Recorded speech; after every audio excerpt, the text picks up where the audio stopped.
Yeah. Hey, everyone.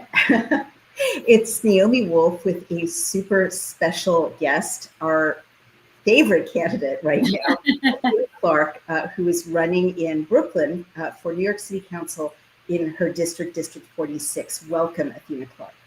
Thank you for having me again. Love being on the show. Feel so welcoming. So thank you. Well, we adore having you. And disclosure, Daily Clout is helping Athena's campaign to get the message out. But we're honored to do so because, I've known Athena now for some months since we first started working in your campaign. And just to recap your bio a little bit, Athena is a special ed teacher in the New York public school system who had tenure, and she has a master's, and so she's a highly credentialed, highly accomplished educator.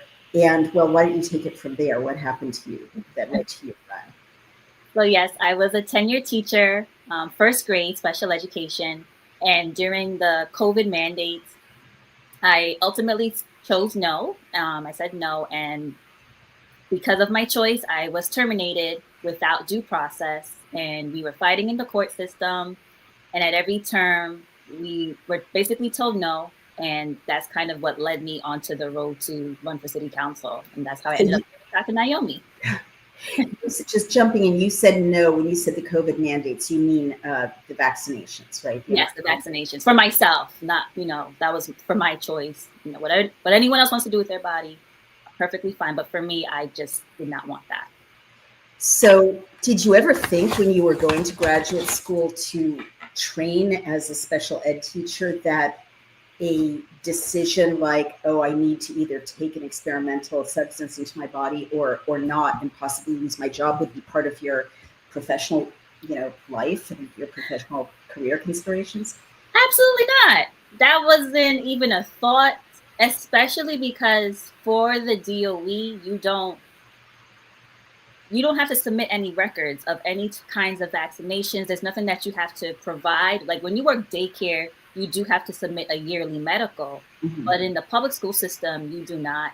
I never thought that something like this could happen. And even though it has happened, I still can't believe it happened.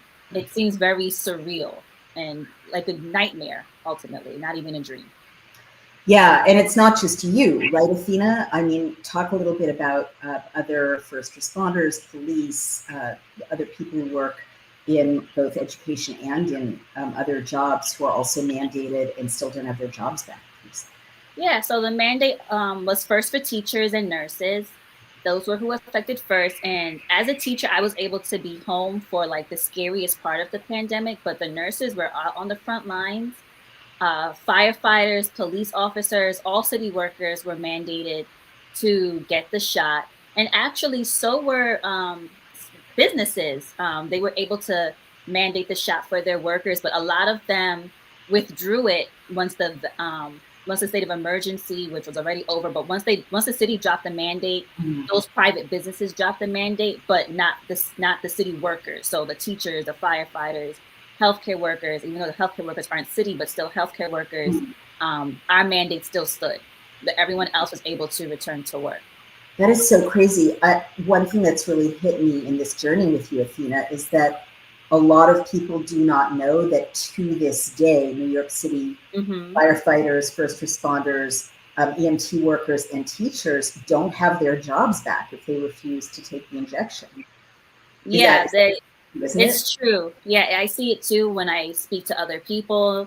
And it's always I thought you guys were back at work. I saw an article. I saw this. And I'm like, they worded that article in a way to make you think that we were being hired. But the city always appeals. The mayor always appeals. So there's a select minority that has won individual cases that were able to go back to work. But the majority of us, we are out of work.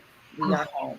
Unbelievable. And it's not just that you all, meaning all the people in that category are not back at work. Don't you all lose retirement and benefits and other things used to have? Yeah, we lost our benefits 4 years ago. Some of us, our retirement, it stops right there. some people had to spend their entire whatever they had for their retirement just to make ends meet. Oh my gosh. So we lost a lot. So a lot of people don't even have their retirement anymore. From the people that I've spoken to, they spent it. They had mortgages, they had rent, or they had to move, like whatever the case may be. So that's gone for most of us. What a huge, unbelievable injustice, Athena. And so you said the city keeps appealing it. Does that mean that no, not Cuomo, it wouldn't have been Adam. Adams has been keeping you all like saying, no, we don't want to reinstate them. No, we don't want to reinstate them. Why would he do that? I think one of two things. I think one, we want to be reinstated and compensated. So he doesn't want to pay for that. And then two, there's a lot of workers who are working who didn't want the shot either. Mm-hmm. And I think it's easier to punish those of us who said no than to hire us back and have to deal with the backlash of those who did take the shot against their will, but needed to, provide for their families. What a cynical, evil situation. So one of the things I admire most about you, in addition to the fact that you have literally the most beautiful baby of her generation, Thank you. Now a toddler. Yes. And no doubt brilliant. Among the things I admire about you is that you didn't just kind of give in to the doubtless depression and sense of, fighting an impossibly big and resistant enemy. You went ahead and ran for city council. So talk about that. And then I want you to talk about what you've been learning, meeting with your potential constituents in District 46. So tell me, about like what led you to run and why city council? So what led me to run was my attorney. It was his idea. It was 5 or 6 of us that were on the final case that went to the Court of Appeals last year. And when we lost in court, he had this idea for us to take up space in government, to take positions, and city council is on the list because that's the legislative branch. And for us to be able to go back and tell the courts, like, the judge's ruling was wrong. So being able to overturn that, and also to change the legislation so that if a situation like this was to ever occur again, the mayor can't just say, hey, go get a shot, or whatever the criteria might be, if this situation were to occur again. So that's why city council. Right. And why did I decide to do it? Any one of us could have done it. Any one of us could have said, okay, yeah, I'll try. I think it was just a series of events.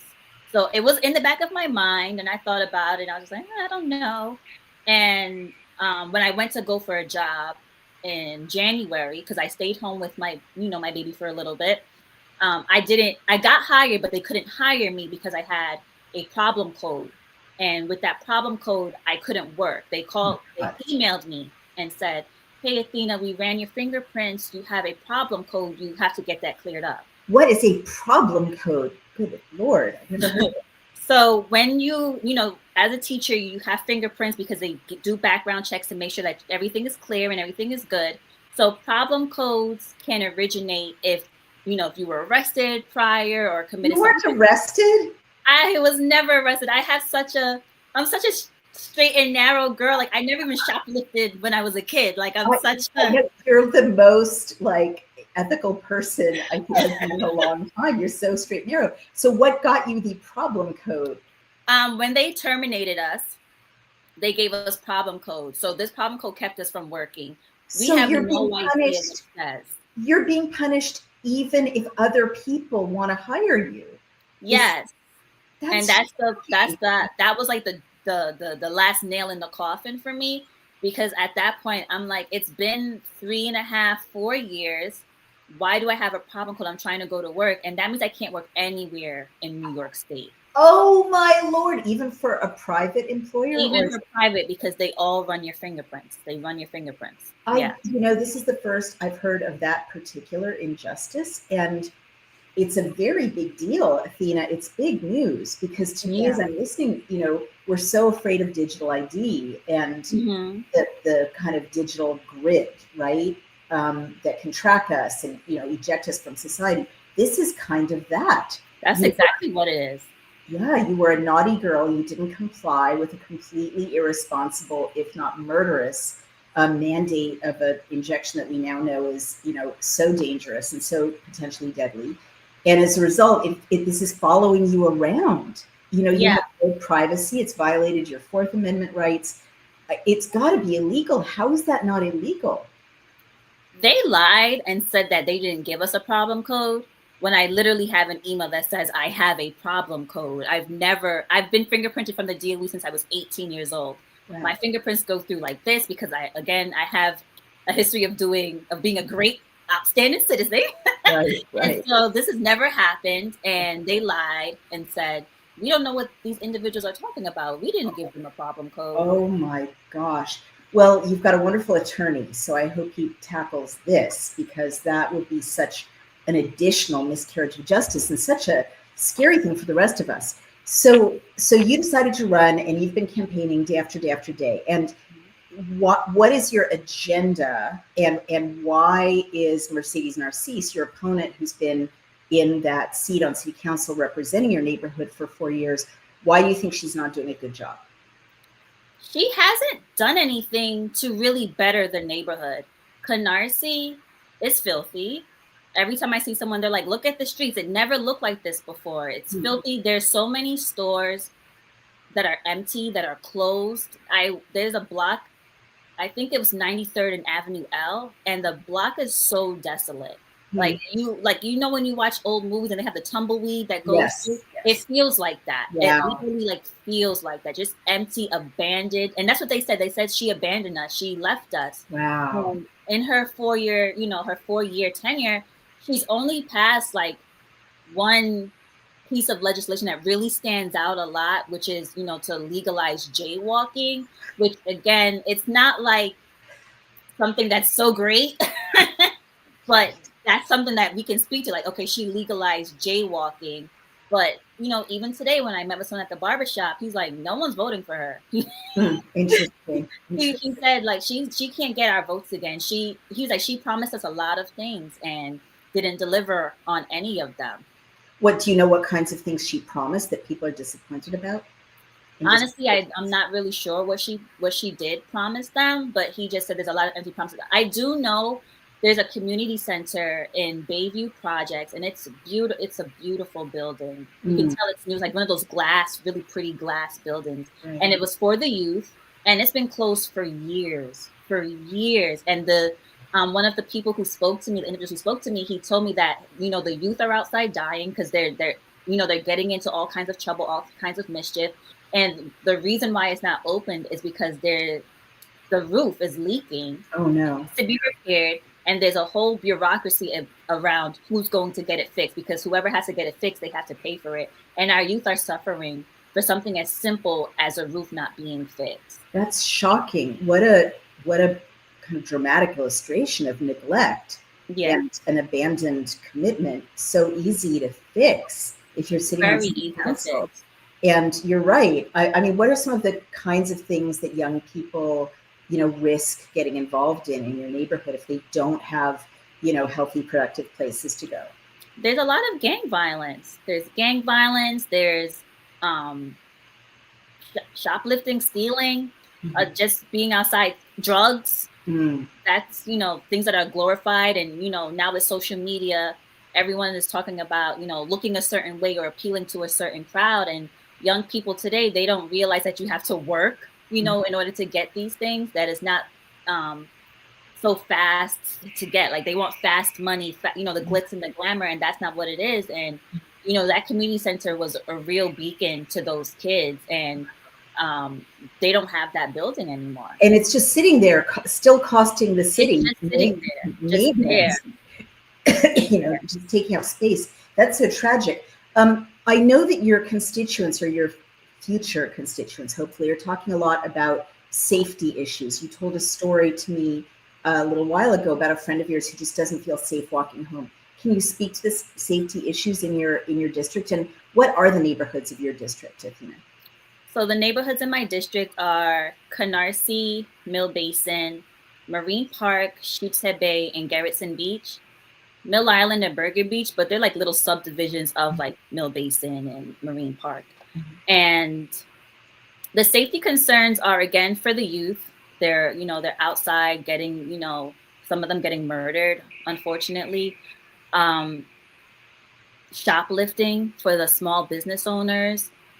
They're very concerned. There was someone in the pharmacy, because you have like your neighborhood pharmacy, and people will just come in and they'll just take stuff and walk right out the store. Oh my gosh. How right. Awful. And, this just swipe the shelves and walk out. And that's a huge loss.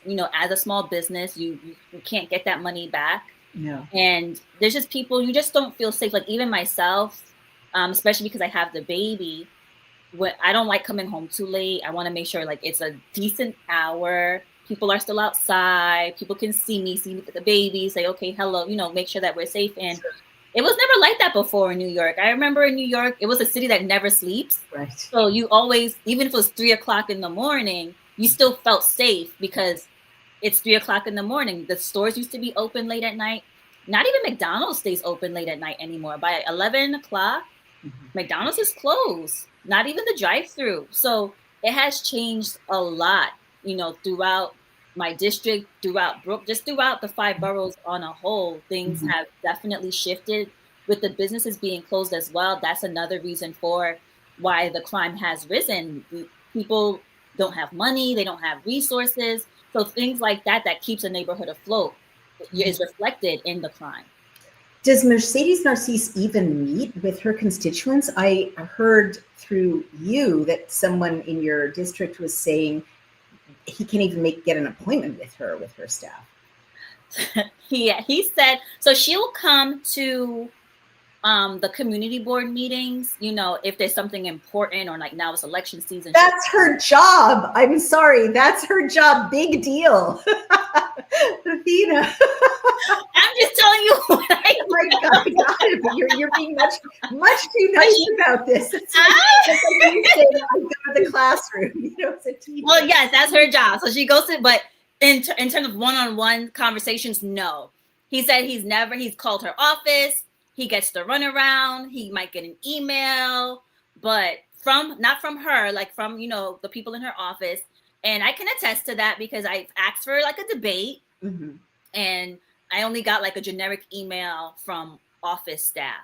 So he was like, I'm trying to ask her for help with this situation. And I don't get a call back or anything like that. So a lot of the city council representatives right now are very hard to reach. In general, yes, they are. Yeah, it's very hard to get in contact with them. I'm so glad you're bringing this up, Athena, because one of the things you are campaigning on is transparency and accountability. And I moved to Brooklyn about 2 years ago, most of the time. And it was hard for me to find out, okay, I found out who my city council member was, but I've been poking around, like, where are meetings? Where are town halls? How do I bring up an issue with my city council member? And I wrote about this, Athena. I met her staff and they were offering free roller skates and mental health services for illegal immigrants. And I was saying, this is not me. And then I'm a small business owner in my neighborhood.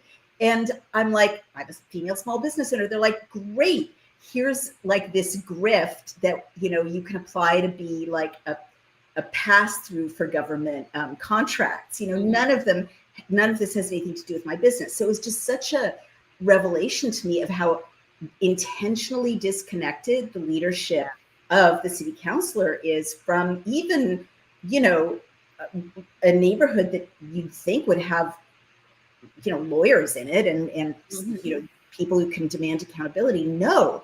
And by the same token, we've talked about this. There's a giant facility. It's going to be devoted to people suffering from substance abuse, going up 3 blocks away from a school. Yeah. And there was no buy-in of any of us who now own property in this neighborhood, elderly people, disabled people, women, and children, parents. It's absolutely shocking. And the other thing I want to say, and then I will get off my nerd rant, is I tried to find out, because we are the nerds about legislation at Daily Clout. I'm obsessed with making legislation available and understandable to everyone and actionable. And you go to the city council website. Oh my gosh, Athena, it's so hard to navigate. It's a mess. Navigate it. I design these things with developers. It's intentionally set up so you cannot find out what's happening, what room it's in, where the hearing is. You. I thought it was me. I thought I was doing something wrong. No, it's not you.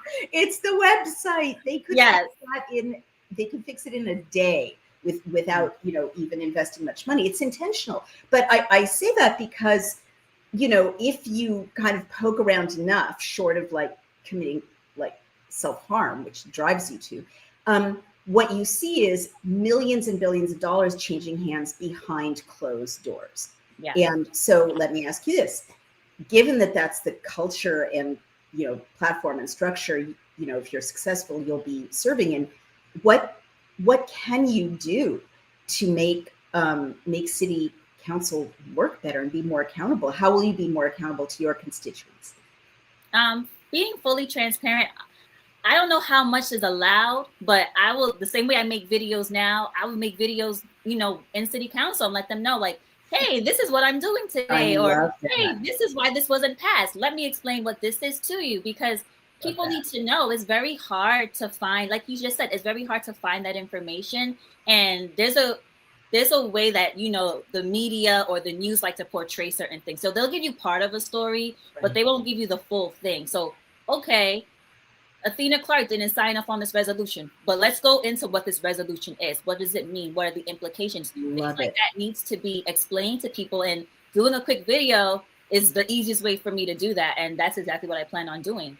I love that. And I would like to put on your wish list that they should have live streaming of all of these committees and hearings and bills. I mean, this activity belongs to the public by law, and it's shocking. Some of the meetings are streamed, but not all, and then not everyone, again, is aware. Like, there's a lot that people don't know. Even with the city council elections, people are so worried about the president, and it's just like, no, you should be worried about this election, this mayoral election. Like, this is the election for us to actually really, if you didn't want to vote for the president, sure. This election, this is bigger than the presidential election. Yeah, for sure. Well, let's talk about that. Last question about accountability. When you are successful, and I just want to say it, people might be thinking Athena Clarke is a Republican, which we haven't even talked about yet. And it's a very blue city, it tends to vote Democratic. It's about 2/3 Democratic to Republican in your district, as I understand it.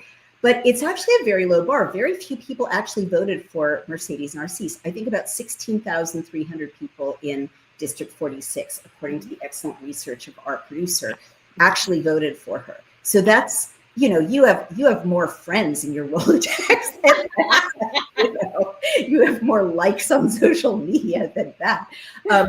But I'm sure even in your district, with enough get out the vote effort, that's not an impossible bar to set. And she's not, like, I'm just going to say it, she's not that popular.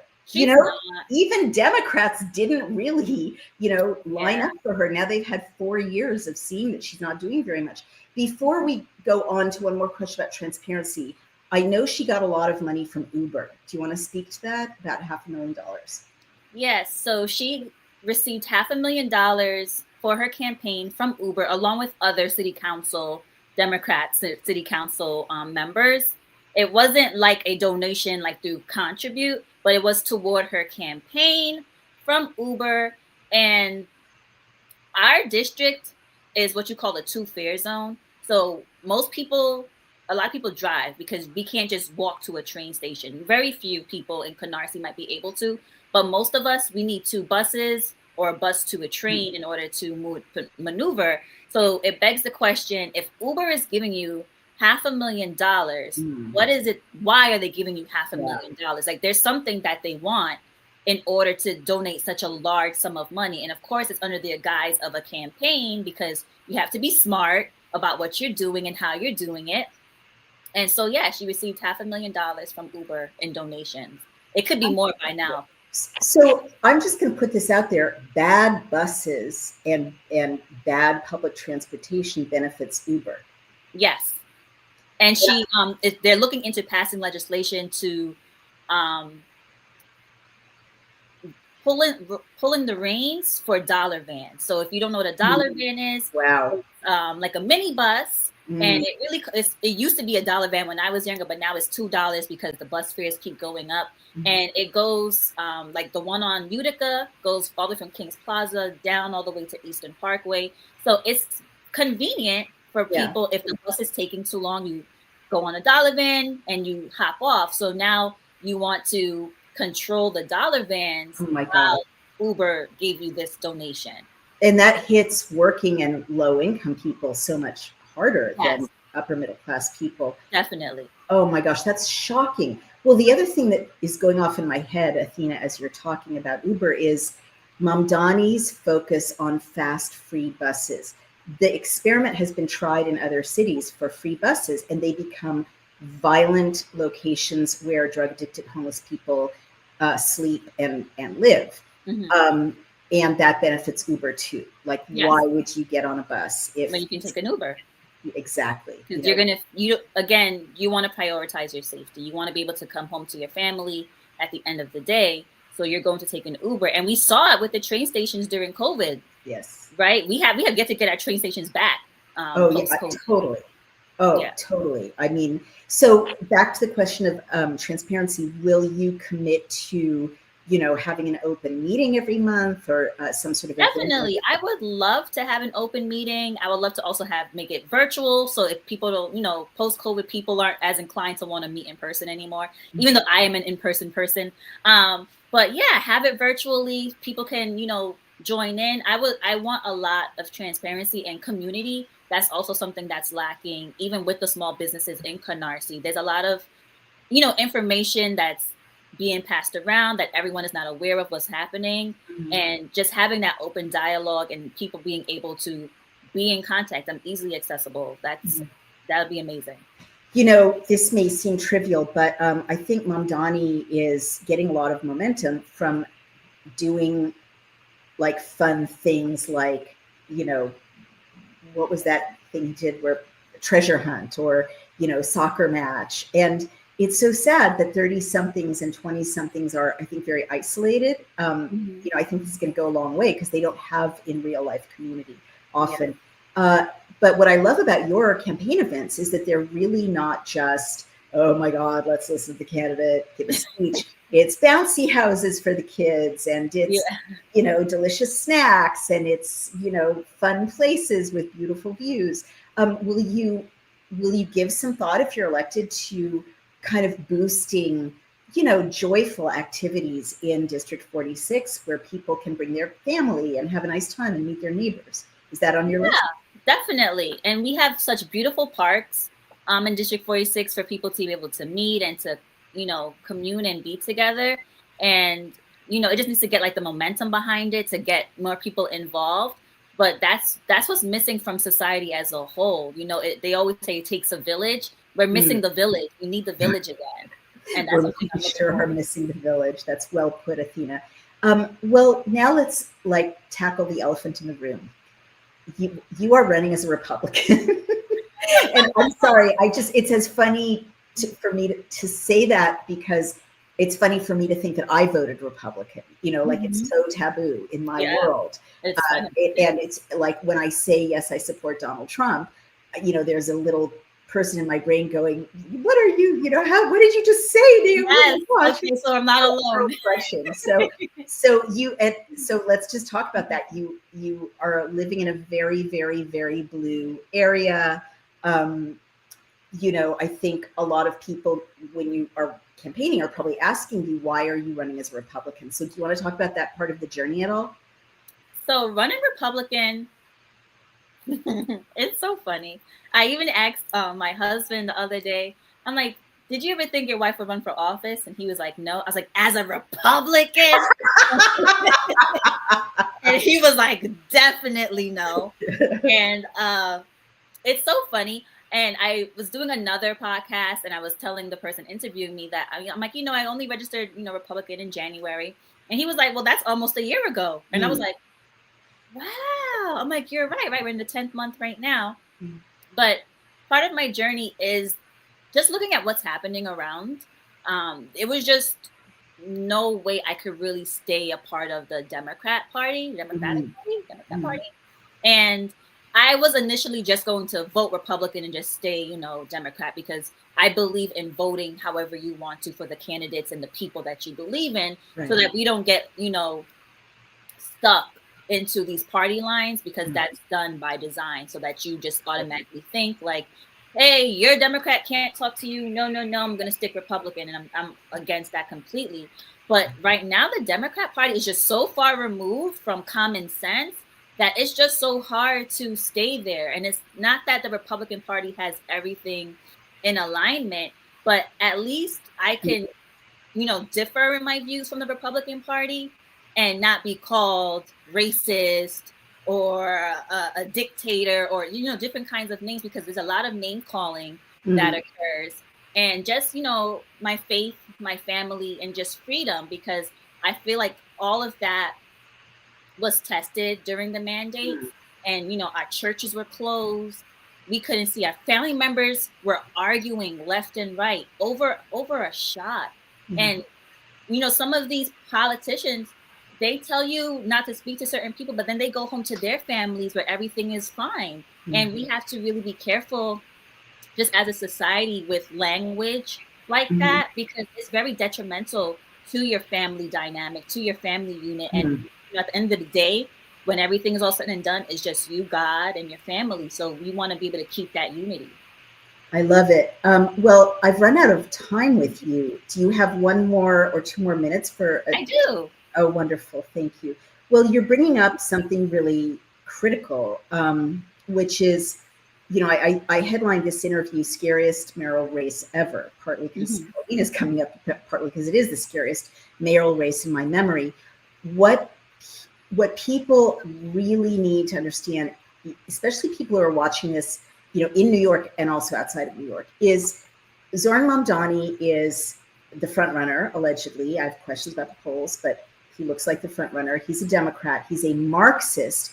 And he's doing things, if people aren't following this outside of New York, that are so shockingly divisive, like taking a picture with an imam who's connected to the 1993 World Trade Center bombing, or taking another picture with someone who supports Hamas, or saying things like proudly with a smirk, that his mom, who's a famous Indian filmmaker, casts white people in her movies as waiters, ha ha ha. Or even he actually said, and he wouldn't walk it back, that he was going to tax white neighborhoods more aggressively than non-white neighborhoods.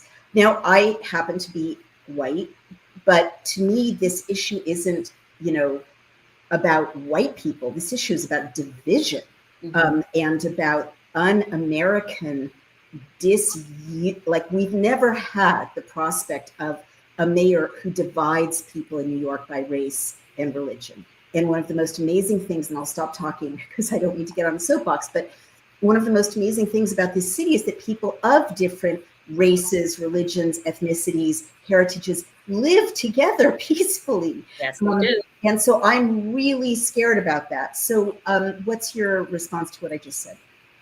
I agree. It is very divisive. And that's the beauty of New York. Like, that's one of the things when people think of New York City, they think about being able to go and get Jamaican food, or you can go and get Greek food. Like, you can move here from another country and still feel at home, because we have such a group, such a diversity here. And to further the division, especially right now, the tensions are high, whether or not we want to pay attention to, but tensions are high for a lot of people. And a lot of, I'm going to speak candidly, a lot of minorities, a lot of Black people already feel like we are slighted. And so for him to perpetuate this, I'm just going to tax white people more. As a Black person, you're thinking, yeah, because white people think they're, but like, you can't do that. If you you understand, like, that's going to set, you may think you're saying like, oh yeah, I'm just going to tax white people more because whatever. But as a Black person, you internalize that differently. So you need to be very careful with what you're saying, and it's done specifically, and it's targeting that separation. And it's so funny that when we speak about Republican and Democrat, even for me, right, when people see that I'm running as a Republican, it's like, oh, you're MAGA and you're black and you're this. I'm just like, what are you talking about? Like, who doesn't want America to be great? Yeah. It's a great country. It's a great nation. Do people actually say to you, how can you be a Republican given that you're black? To a certain degree, yes and no. So I encounter this more online than I do in person, face to face with people. And I think, again, because online, it's a whole other world, online. Right. So when you have other people, when you have bots who are commenting things and people are reading it, now they start feeding into it. Right. So, right. But I think now, as Trump in his second term being a president, it's a little bit not as far removed being black and Republican, especially as a Caribbean woman, because a lot of our values are traditional. We have a lot of traditional values, but we kind of act like they don't exist in order to go along with the ideology of the Democrat Party. That's so interesting. That's fascinating. It's the same argument or the same position that a lot of Latin Americans, Hispanic Americans are saying, like, everyone assumes they have our vote because they're Democrats, but we're actually very religious, very family oriented. Extreme.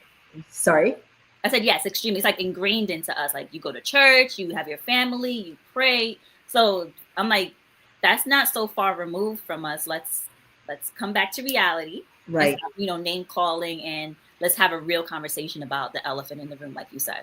So do you think, and this is my final question, that you can be a unifier? I mean, your neighborhood is very diverse. I was in your neighborhood a couple of nights ago. All of your events have people of all kinds, and I feel incredibly comfortable and welcome. I feel like you create a little community in which it really doesn't matter, anything except who you are as a person. Right.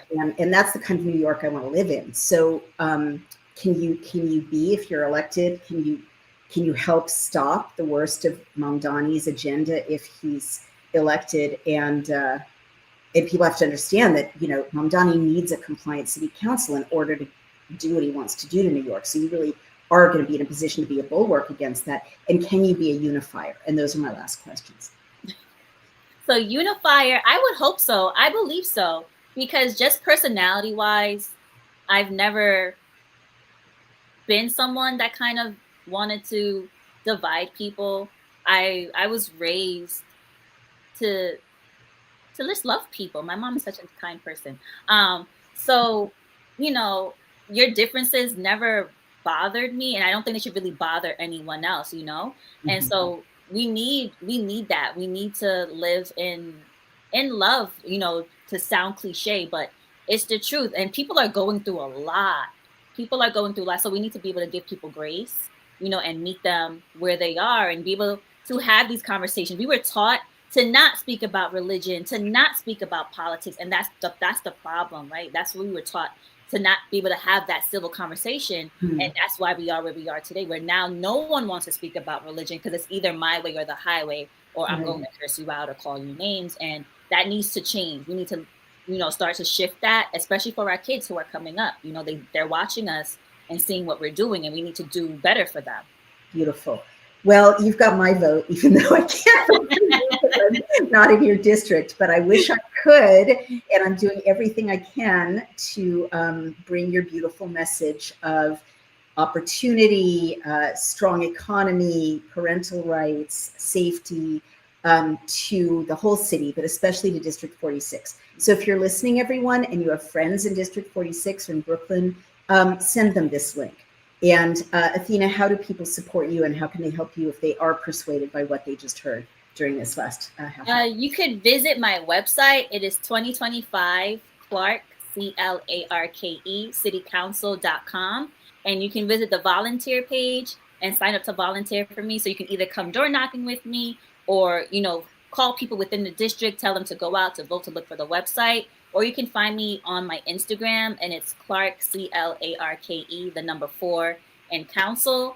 We only have 2 weeks to go. Donations are now, we're done collecting donations. That finished yesterday. So right now it's more about getting out the vote.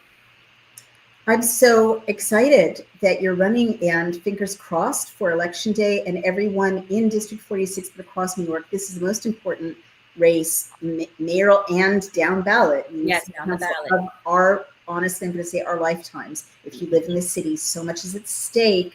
So by seconding what Athena said, don't vote a label, vote for the people who will really represent you. And do your research, find out if they've actually delivered for you or if they literally haven't. And District 46, I really hope that you pay attention to what Athena Clarke has just said and consider, has your life gotten better in the last 4 years, or do you need a change? This is Naomi Wolf. I'm going to say goodbye to Athena because we need to thank our sponsors, but thank you so much. And Human Being says, thank you, Athena. I will look up your platform, Athena. Thank you. Wonderful, Athena Clarke. Bye-bye. And that is Athena Clarke. You all now know what's going on in New York. Yikes. Such an important election. Don't stop fighting, everyone. I mean, it just, as I posted today, this is much bigger than New York City. Having a terrorist-loving, sex work endorsing, white people hating Marxist who could be in charge of one of the probably the most important city in America and one of the most important cities in the world, the financial center of the United States, cultural center, the media center in many ways. It is a very, very big deal. And I see that I met Curtis Sliwa several times. He's really impressive. He's loved the city forever. And he's cared for the city forever. And I'm very interested in the fact that a lot of influencers are putting pressure on social media on Curtis Sliwa to back out of the race, leaving a head-to-head fight between Andrew Cuomo, a Democrat running as an independent, and Mamdani, a Marxist Democrat, who's the front runner. Guys, I worked for Democrats. This is so cynical. How can you not see how you're being played?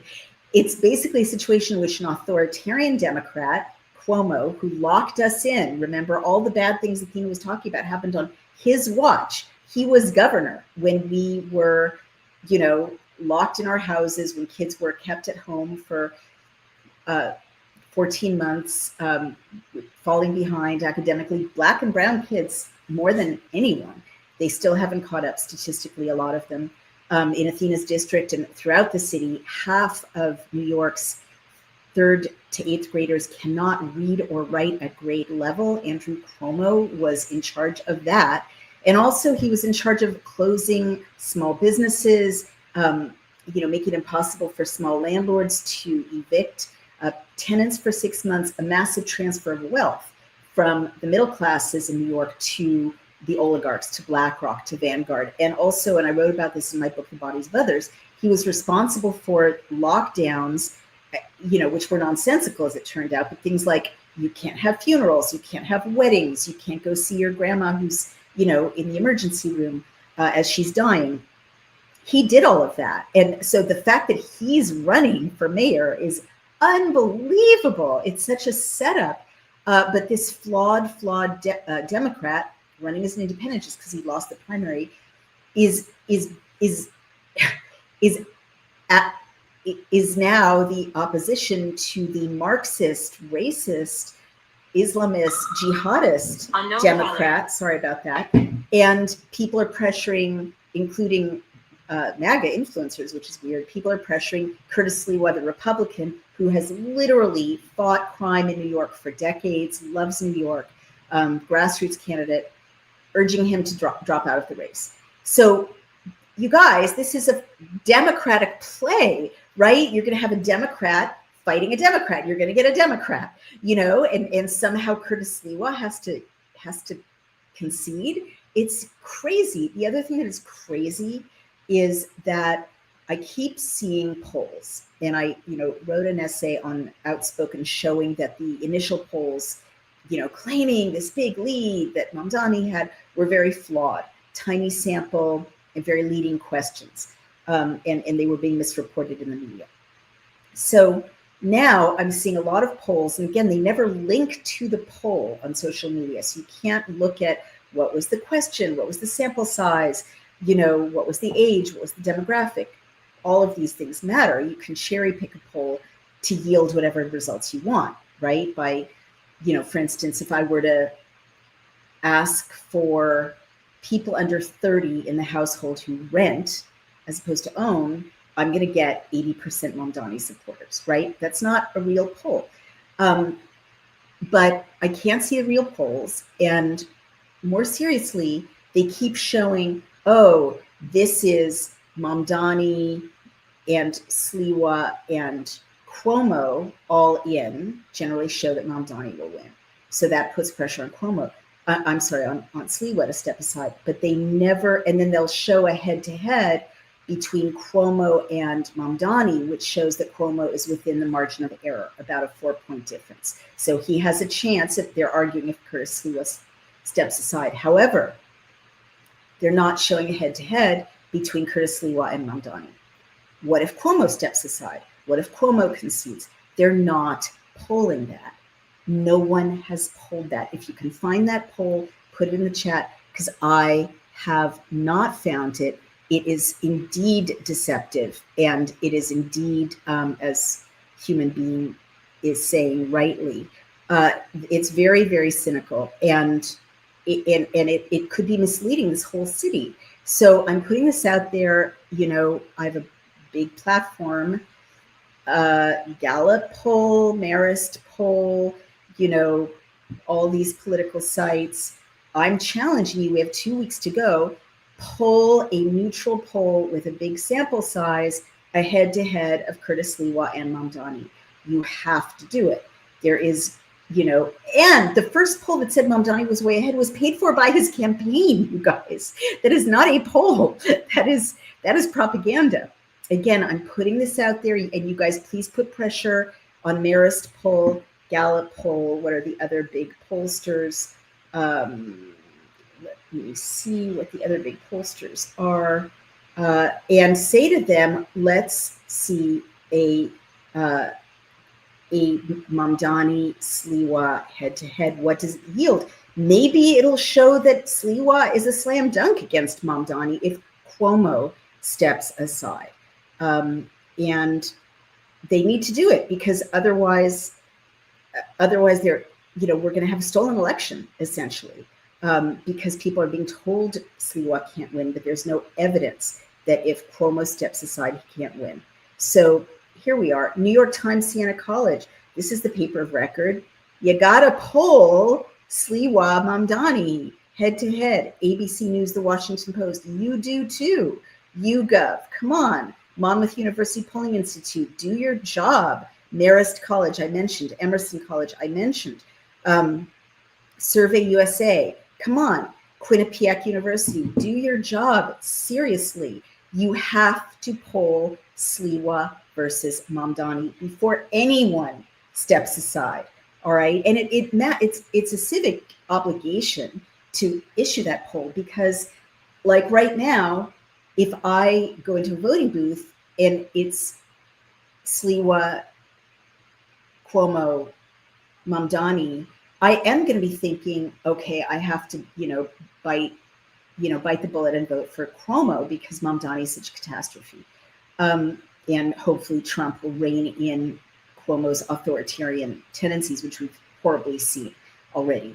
But if you know that Sliwa can beat Mamdani, if Cuomo steps aside, you will vote Sliwa. So how are the pollsters not doing that poll? I'm sorry, I'm very upset about this. To me, as a former political consultant, this is such an obvious breach of their responsibility to inform the public. This is such an important mayoral race. And, shame on all you pollsters if you can't do a big poll. I'm talking to you, New York Times. And New York Post, you should do your job. Come on, you've got the resources. Daily News, do your job. Ask a Sliwa Mamdani question and report it honestly. I'm so horrified that this hasn't happened yet. So you guys put pressure on the media and on the polling institutions to get that out there. It's up to us. And, let's see before we make catastrophic decisions that could result in an authoritarian mayor. We know he's authoritarian. I'm not even talking about his sexual harassment issues, which are de minimis, as bad as those are, compared with locking people in their homes and suspending their constitutional rights for a year and a half. And I would say murdering a lot of people, because he, remember, moved people with COVID into nursing homes. So, he did appalling things, you guys. I wrote about this in my book, The Bodies of Others. He made it impossible for bodies to be buried in cemeteries so that cadavers would stack up in embalmers' freezers, so that he could bring the New York Times reporters to write huge stories saying the bodies are stacking up. Horrific stories that inflated the narrative of the COVID infection or the COVID pandemic. He did other awful things. I researched this. There's a little island off the coast of Queens. Off the coast of the Bronx, that has been a pauper's cemetery for like 150 years. And people who have no money and no loved ones, but who die in the city, are shipped out to this island and buried in layers, right? Coffin upon coffin upon coffin. And there are photographs of coffins, plain pine boxes stacked up, and ditches that are being dug for these people who have no loved ones and have no money to be buried in a conventional cemetery. It's been there for 150 years, you guys. Well, Cuomo brought the news media to that island and showed them coffins stacked up, and did a photo op and sent the news media of the United States but staged photographs showing ditches being done and plain pine boxes stacked up, as if that was a detour or a departure in some horrific, oh my God, it's a pandemic, everyone's dying sort of way. It was exactly how business has been conducted on that island, which is called a Potter's Field, Pauper's Cemetery, for 150 years. And some of those photographs were from, 10 or 20 years ago. So he's a corrupt globalist. He already harmed us. He already killed people. No, right? Do the poll. Let's see if Sliwa can win before we get the authoritarian murderer or the jihadi Marxist. All right. And I'm a lifelong Democrat saying that. Like, I want nothing more than neither of these guys to win. So I have run out of time. I just want to thank our sponsors who make our work possible. This is Outspoken and Naomi Wolf. You can find this podcast on Substack. You can also find it on Daily Clout, our independent news company. And we want to thank our sponsor, Native Path. Do you want to move easily and independently? You guys, I'm going to be 64 in 2 weeks or 2.5 weeks. Hint, hint. If anyone wants to send cookies. No, for security reasons, I probably can't eat your cookies. But I am so grateful. I'm not really worried about it. Partly it's my smoking hot husband, who's 12 years younger than I am. Oh, did I say the correct part out loud? Sorry. But partly it's that I'm able to, keep up with him because of the care that I take of my health. And number one is Native Path.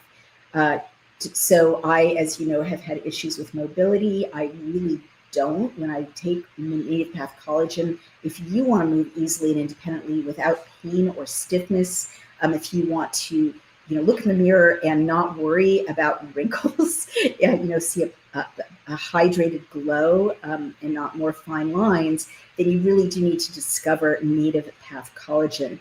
It's type 1 and type 3 collagen. Fibers, and these are the two most important types that make up 90% of the collagen in your body. It's found in your cartilage, bone, skin, nails, hair, and gut. So types 1 and 3 offer top level benefits. It's single ingredient, no fillers, additives, and and no artificial sweeteners. And it's third-party tested, so you don't have to worry about heavy metals.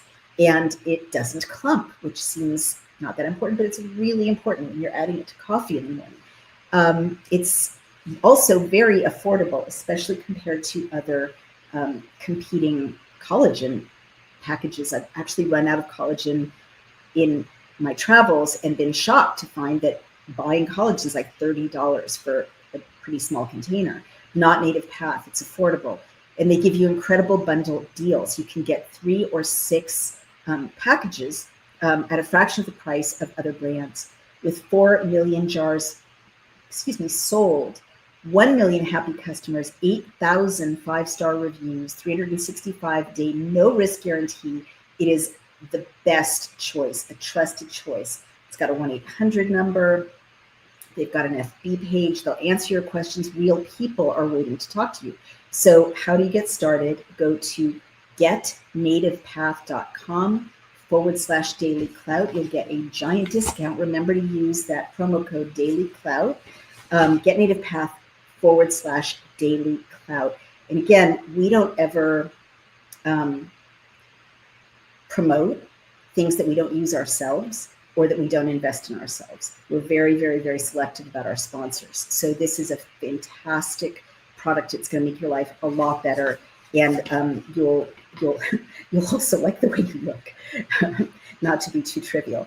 The other thing I really want to tell you about is America Alternative Assets. So what if the next big crash is already in motion, you guys, and almost no one sees it coming?